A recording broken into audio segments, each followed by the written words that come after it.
Bueno, buenas noches entonces. ¿Cómo estás? Buenas noches, hijo. Bien.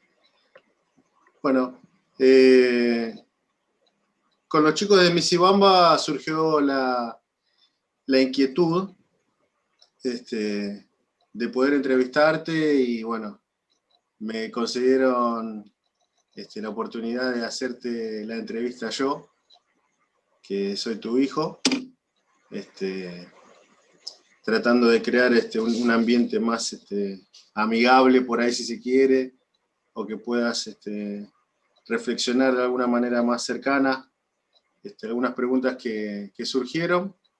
Así que bueno, para contestar esas preguntas y ponernos un poco en situación, te presento, bueno, sos Carlos Lamadrid, perteneces a la Asociación Misibamba, Comunidad Afroargentina de Buenos Aires, también perteneciente a la Red Federal de Afroargentinos, Tambor Abuelo. Todo es así. ¿Hay algo más que tenga que nombrar? Sí, pertenecemos a la red de afroargentinos del tronco colonial, Sí, Tambor Abuelo.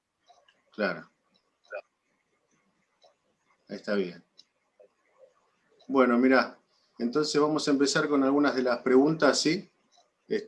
Bueno, Primero que nada, para que los que no te conocen y los que te conocemos también nos vendría bien la respuesta. Bueno, si tuvieras que definirte vos mismo, a Carlos Lamadrid, con pocas palabras, ¿cómo lo harías? como una persona sencilla, con defectos y virtudes, y con la edad que tengo, tratar de mejorar aquellos defectos y incrementar las virtudes, no solo para mí, sino para el resto de la gente que me conoce. Muy bien. Y bueno, en este tema, ¿qué sería para vos ser afroargentino del tronco colonial? Bueno, para mí es un orgullo ser argentino de tronco colonial por el hecho de que, por respeto a mis mayores y a todos aquellos africanos que trajeron esclavizados a estas tierras como herramientas, y sin embargo eh, se participaron de las luchas independentistas, de las luchas internas, y aportaron a la cultura argentina y a la historia una significativa eh, participación, digamos. Entonces, para mí es un orgullo ser descendiente de aquellos que trajeron. ¿Y podrías analizar cómo influyó ese autorreconocimiento de ser afroargentino del tronco colonial, en tus roles, en tu vida misma, como padre, como abuelo, en la sociedad misma, con tus pares? Bueno, influyó de la siguiente manera. Al criarme dentro de una familia que desde niños somos eh, reconociéndonos afrodescendientes, yo me situé en la sociedad, eh, digamos, con una personalidad en parte no fuerte, sino bien definida. Yo sabía que era negro, que mis padres eran negros, y como nos movíamos en grupo, en forma tribal, el resto de la sociedad eh, me veía como negro, y, y algunos me aceptaban. Otro, o sea, si había alguien que no me aceptaba, no me importaba porque yo dentro de mi grupo, dentro de la esfera donde yo me movía, estaba bien conceptuado. Bien. Bueno, dijimos que entonces sos miembro de la asociación Misibamba. ¿Podrías explicar un poquito cuál es el objetivo? ¿De qué manera trabajan?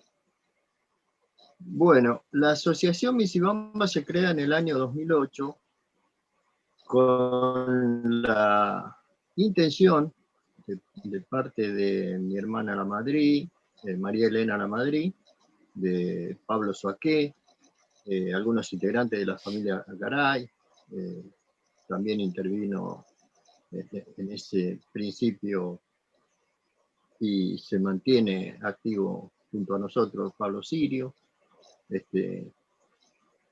Nació con la intención de demostrar con nuestra presencia que todavía quedaban descendientes de aquellos que trajeron esclavizados, que no todos habían muerto en la batalla contra la guerra contra Paraguay, o con la fiebre amarilla, o en los distintos mestizajes, que había una presencia viva y que había una historia que le faltaba a la historia argentina, que era nuestra historia.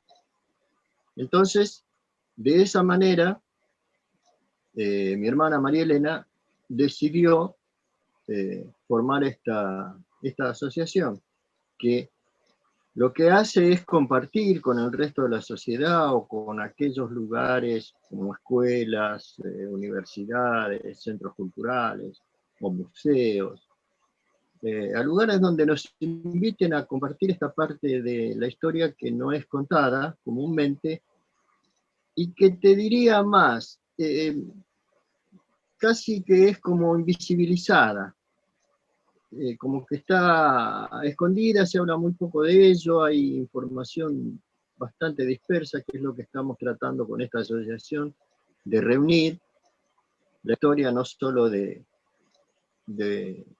la provincia de Buenos Aires o de la capital, sino en forma federal, con varias provincias, y quisiéramos con todas las provincias. Esa es nuestra tarea.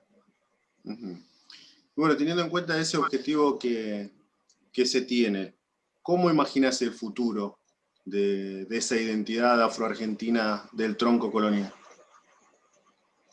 Bueno, la identidad afroargentina del tronco colonial, digamos que se le puso la aclaración de afroargentino del tronco colonial para demostrar que somos, o sea, hay algunas familias, nosotros nos incluimos, que son persistentes a la nación argentina, que están aquí desde la época de la colonia o recién llegada la supuesta descubrimiento de América, que en realidad fue una invasión.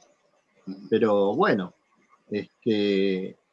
nosotros pensamos que cuanto más afrodescendientes nos reconozcamos, porque ocurre una cosa, ocurre que ahora, con el mestizaje y con toda la ideología o el criterio del resto de la sociedad de que en la Argentina no hay negros, nos hemos ido mestizando. Yo tengo nietos de piel muy clara y ojos claros.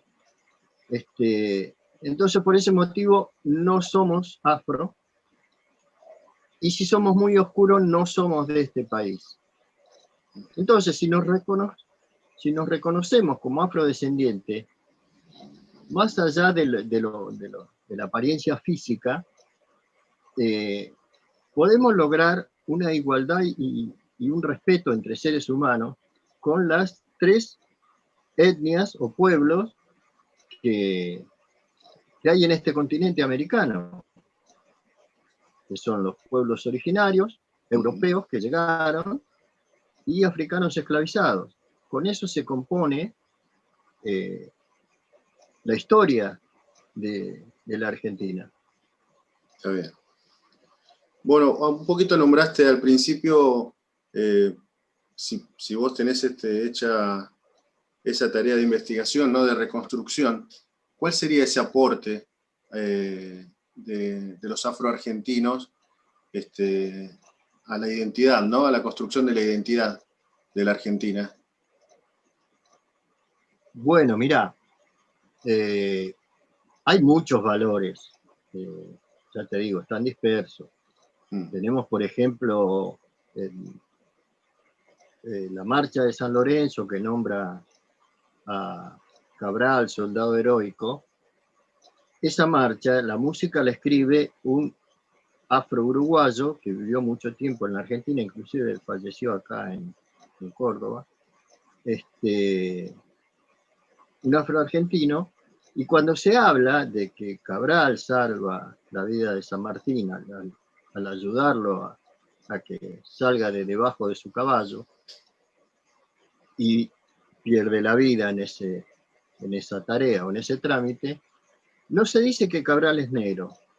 Cabral es hijo de una esclava y de un originario guaraní de Corrientes. Tenemos, por ejemplo, el Día del Payador, en homenaje a Gabino Ezeiza, que era negro. Tenemos a María Remedios del Valle, la capitana, que desde 1806, en la primera invasión inglesa, 1807, la segunda invasión inglesa, y luego de 1810, en las campañas del Ejército del Norte acompañando a Belgrano, participó activamente en las batallas y era reconocida por la tropa del Ejército del Norte como la madre de la patria, a la cual tener mujeres cerca de su ejército, en determinado momento por el valor de esta mujer y por el afecto que le tenía a la tropa, la nombra capitana. Esta mujer, luego de esas batallas, vuelve a Buenos Aires y pasa como una persona que no tiene medios de vida, tiene que mendigar. Entonces, fue olvidada de la historia. Por ser negra, por ser Josefa Tenorio, que participó como abanderada del general del ejército del general Las Heras. Tenemos a un Hilario Ascasubi, que fue un escritor de literatura o de poesía gauchesca, que escribió el Santos Vega, que era negro, era hijo de esclavos. Tenemos también a Bernardo de Monteagudo, que supuestamente fue un político muy importante en 1810 con toda junto a Belgrano y otros, tratando de que Argentina o las provincias del Río de la Plata se liberaran del dominio español. Y sin embargo, ponen fotos de él, imágenes de él, como una persona blanca. Resulta que era negro, Bernardo de Monteagudo. Inclusive lo acompañó a San Martín en Chile y en Perú. Fue muerto porque fue un revolucionario. Bueno, luego muere en Perú. Como eso tenemos amas de leche, que son las que amamantaban a los hijos de las familias patricias y a todo aquel que fuera comerciante, que tuviera algún dinero como para tener esclavos, porque en esa época el tener esclavos era como tener un estatus social. Claro. Porque al esclavo no se lo consideraba una persona, se lo consideraba una herramienta de trabajo. Hasta 1813, cuando se declara la libertad de vientres, a partir de ahí comienzan a los que nacen después del 31 de enero, supuestamente nacen libres, pero después acomodan las leyes y pasan a ser libertos, que tienen que esperar hasta los 20 años para ser completamente libres. A los 16 años, los varones podían comenzar a recibir un sueldo, que creo que era de, no sé si $1 por día o algo por el estilo, que tenía que ser depositada en una caja especial que se iba a crear para que esas personas, esos libertos, tuvieran, al cumplir los 20 años, o sea, durante 4 años trabajaban con un sueldo que iba a ser depositado en una caja especial, y a los 20 años el Estado le donaba algunas tierras para que ellos trabajaran y compraran herramientas con ese dinero que habían ahorrado con esos 4 años de trabajo para el amo que tuvieran, o que fueran de sus padres. Y también ahí se hicieron una serie de trampitas, digamos, dentro de las leyes, porque algunos podían ser vendidos inclusive por el amo de su madre, Claro. o si no, trabajar para él. Bueno, esas cosas que ocurrían en aquella época. Claro. Sí, la verdad que es muy interesante y hay mucho todavía por investigar, por sacar a la luz, ¿no? Que todavía no se sabe. Sí, por supuesto. Hay pintores, hay escritores, hay periodistas, hay gente de la cultura. Hay mucho por hacer todavía. Así que la ilusión nuestra es compartir esto. Algunos se identifican, otros no, pero bueno, es que lo vayan sabiendo. Sí. Si vos sabés de dónde venís, puede ser que te sitúes en tu vida, te pares en tu vida, planeando un futuro. Sabés cuál es tu pasado. Entonces podés planear tu futuro. Cuando vos vivís equivocado, decís, no, yo desciendo de europeos, en algún momento aparece una gota de sangre y te complica. Sí, hablando de las identidades, ¿no? De los afrodescendientes en el pasado, aquellos que se reconocían como afrodescendientes. Yo recuerdo haber escuchado que había como una distinción de clases. Escuché nombrar que, por ejemplo, tenías a los negros Che y a los negros usted. ¿Vos me podés comentar un poquito a qué se refería eso? Y bueno, analizando el presente también, ver si existe algo de esto todavía en el presente o esto ya quedó en el pasado. Mira, el tema, como yo lo veo, ¿no? Estoy hablando de mis Claro, claro. vivencias. El tema negro Che, negro usted, existe como existe toda sociedad, niveles económicos o educativos, como en todas las sociedades. Por ejemplo, aquellas familias que tenían, vamos a suponer, 5 esclavos, mandaban 2 a perfeccionarse, a aprender una profesión, ya sea de zapatero, no sé, a producir algo, tornero, herrero, lo que fuera. Esa persona, ese esclavo, el día que quedaba en libertad, que era liberto o porque había comprado su libertad, o porque algunos patrones buenos, llegado un tiempo, le daban su libertad o se la vendían a un precio que ellos pudieran pagar. Esa persona ya tenía una profesión. Entonces, esa persona se podía, digamos, mantener una familia. En cambio, el resto de esos 10 esclavos eran personal doméstico. Cuando obtuvieron su libertad, o le dieron su libertad, o lograron comprar su libertad, eran empleados domésticos que apenas si sabían leer y escribir. Y para leer y escribir, si se enteraban los amos, eran azotados. Hay un caso en Córdoba, creo que fue muy nombrado, una persona que fue castigada públicamente, un esclavo fue castigado públicamente porque sabía leer. Entonces, no era una regla general que había negro usted y negro che. Algunas personas lo tomaban así, habían elevado su nivel económico o cultural un poquito y miraban desde ahí, de ese lugar, a aquel que no lo había logrado. Eso existe hasta hoy en todos los niveles.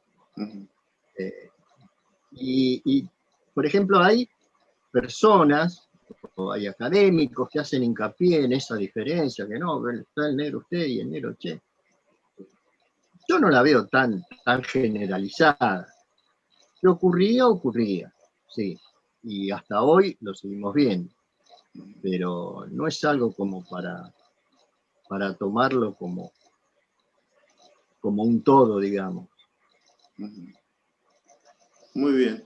Y quería hacerte una pregunta también con respecto a la juventud, ¿no?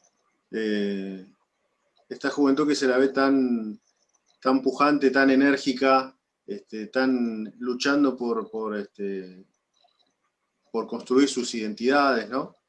¿Qué pensás?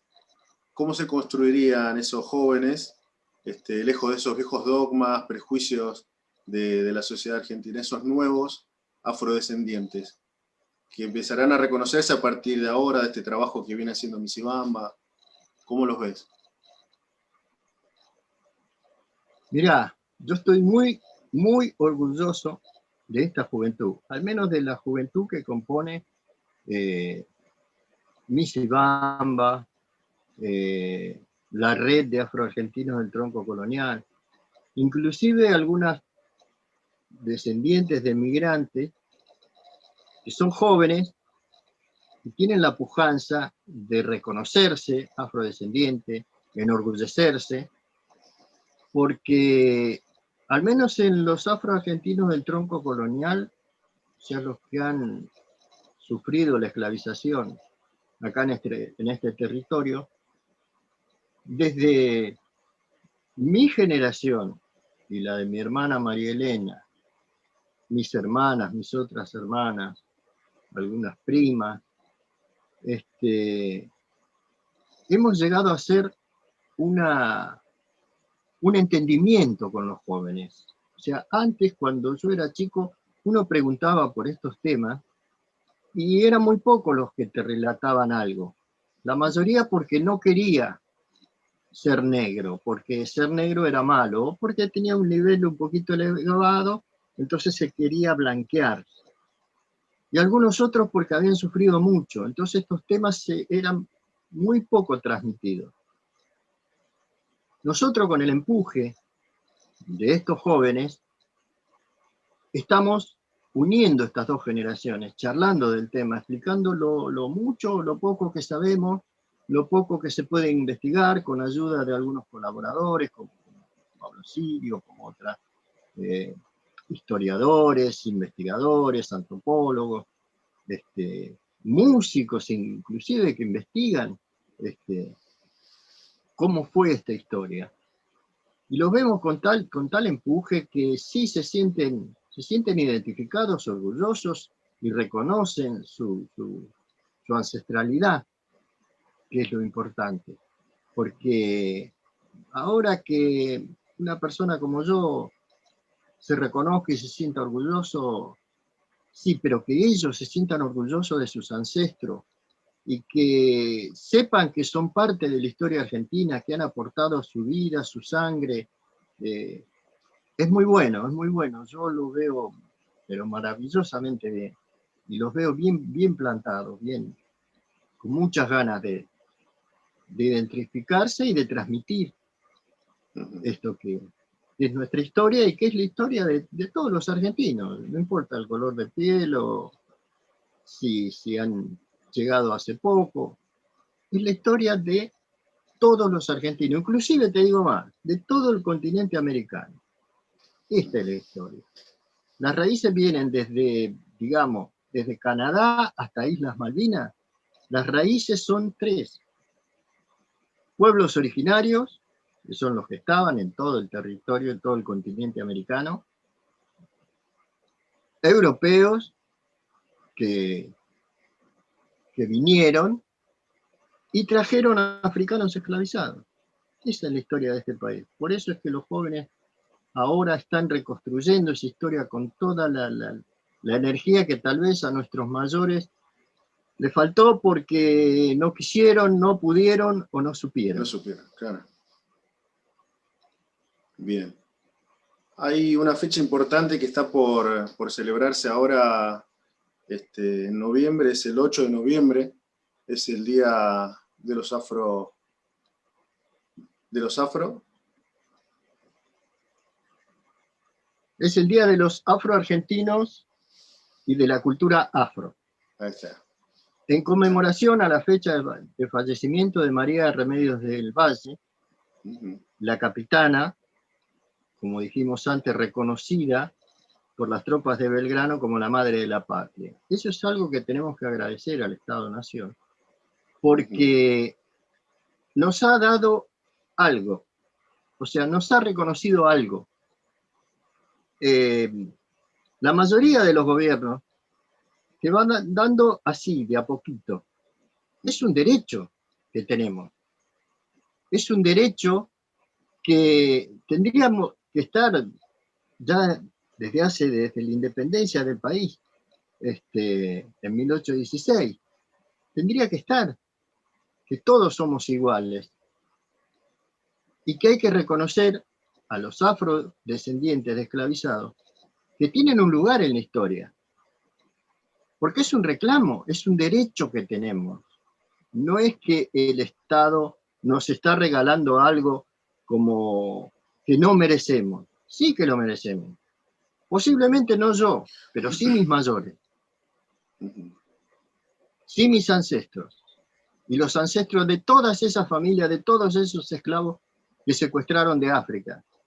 Los carimbaron, los encadenaron, los golpearon, los maltrataron.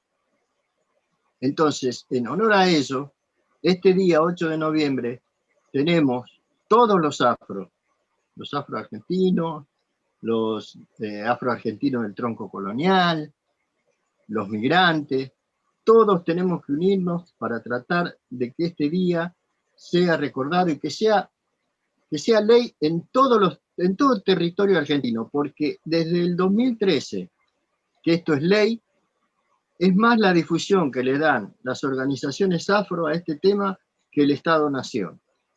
Hay lugares en donde llegás y ni siquiera saben que existe esta ley. Y para dar una charla en una escuela tenés que encontrar o una maestra, o un maestro piola, una directora que te acepte compartir con los alumnos esta parte de la historia que comúnmente no se cuenta. Así que para nosotros es un orgullo tener este día, es un resarcimiento, no es todo, pero bueno, vamos recuperando. No sé si se te ocurre por ahí, en este momento no estaba estipulado, pero por ahí algo más como que pudieras reclamar desde el Estado. Y al Estado habría que reclamarle políticas públicas, que estemos en igualdad de condiciones con otras etnias.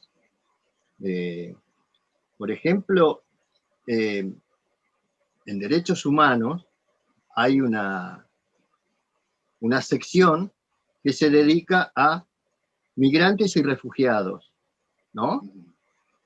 Pero no hay una sección o un lugar donde se pueda trabajar con la temática de afroargentinos, descendientes de aquellos que trajeron esclavizados a este país. No hay un lugar donde se pueda trabajar. Entonces, lo que reclamamos, el Estado-Nación, es que primero se nos reconozca como preexistentes a la nación argentina. Segundo, que al ser parte cultural, histórica de este país, no nos extranjerice. Y tercero, que sea una ley del Estado, una ley obligatoria, que en todas las escuelas, al menos en la primaria y secundaria, exista en la currícula esta parte de la historia que no se cuenta, que es la historia de los afroargentinos que trajeron, aquellos que trajeron esclavizado y luego se hicieron parte de este país, raíz de este país.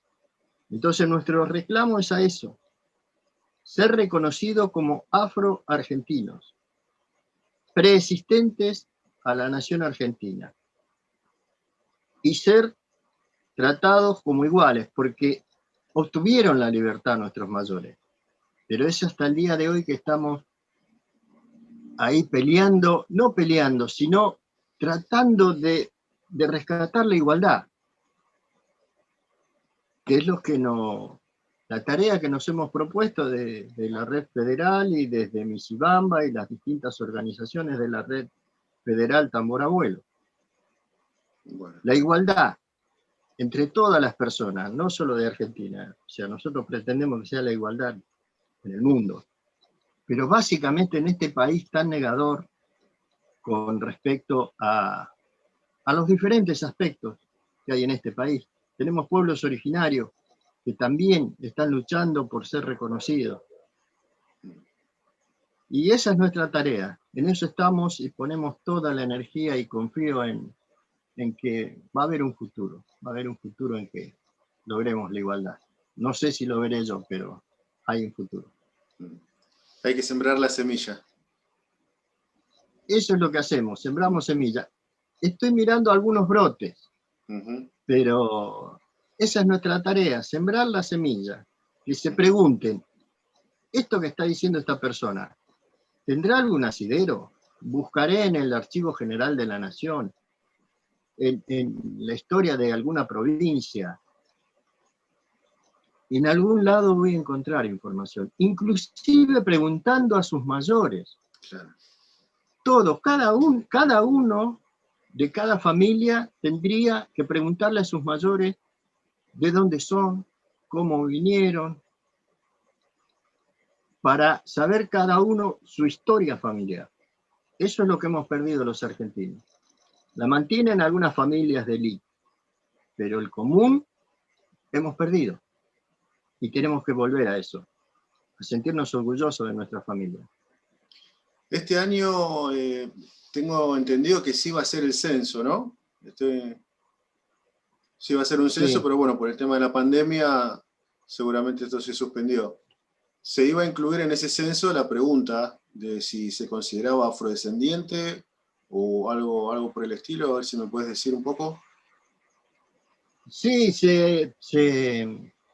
eso fue lo que luchamos, o sea, lo que tratamos de incluir la mayoría de todas las organizaciones que participamos, que haya una palabra específica para en la ficha común, digamos, que llega a todas las casas, no sé cómo se llama, que estuviera una palabra específica para saber quién se reconocía afrodescendiente y que haya un número efectivo, porque el del 2010 fue una especie de prueba piloto para tener una idea, pero en este momento la podíamos haber definido. No sé, no estoy seguro, no quiero hablar de más cómo quedó ubicada la palabra, pero sí va a estar en el censo 2020, que creo que hay intención de pasarlo al 2021. Creo, todavía no estoy muy informado. Pero la intención es esa, que figuremos en el centro y sepamos cuántos somos, cuáles son nuestras necesidades, cuáles son los territorios en los que habitamos, para poder organizarnos y hacer unas políticas públicas que puedan mejorar la situación de muchas familias. Bueno, hasta ahí entonces eran las preguntas que habíamos anotado. espero que bueno, puedan llegar a surgir algunas otras preguntas a raíz de esta entrevista, que podamos volver a hacer otro contacto. Así que bueno, te agradezco tu tiempo, tus palabras, tu apoyo siempre como padre, como líder de este movimiento, del que estoy orgulloso y que espero poder transmitirlo yo a mis hijos y después a mis nietos. Así que bueno, te agradezco todo este trabajo que estás haciendo. Bueno, yo te agradezco a vos y a los otros jóvenes que han elegido para que me hagas la entrevista. Me siento muy orgulloso de vos como hijo, por tu forma de ser, por tu respeto, por tu afecto. Y no me considero un líder, me considero un integrante de este movimiento en el cual todos somos militantes, digamos. O sea, todos subimos desde el llano y vamos tratando de ir juntos en horizontalidad hasta lograr nuestros objetivos, que son nuestros justos reclamos al Estado Nacional, a los estados provinciales, a los entes municipales, a cultura y a educación, para poder llegar a las escuelas, a primaria, secundaria, universidades, a nivel terciario, y hablar estos temas, que es la historia de todos los argentinos. Simplemente eso. Muy agradecido, hijo, y un gran abrazo. Dale, un abrazo, viejito. Chao, chao.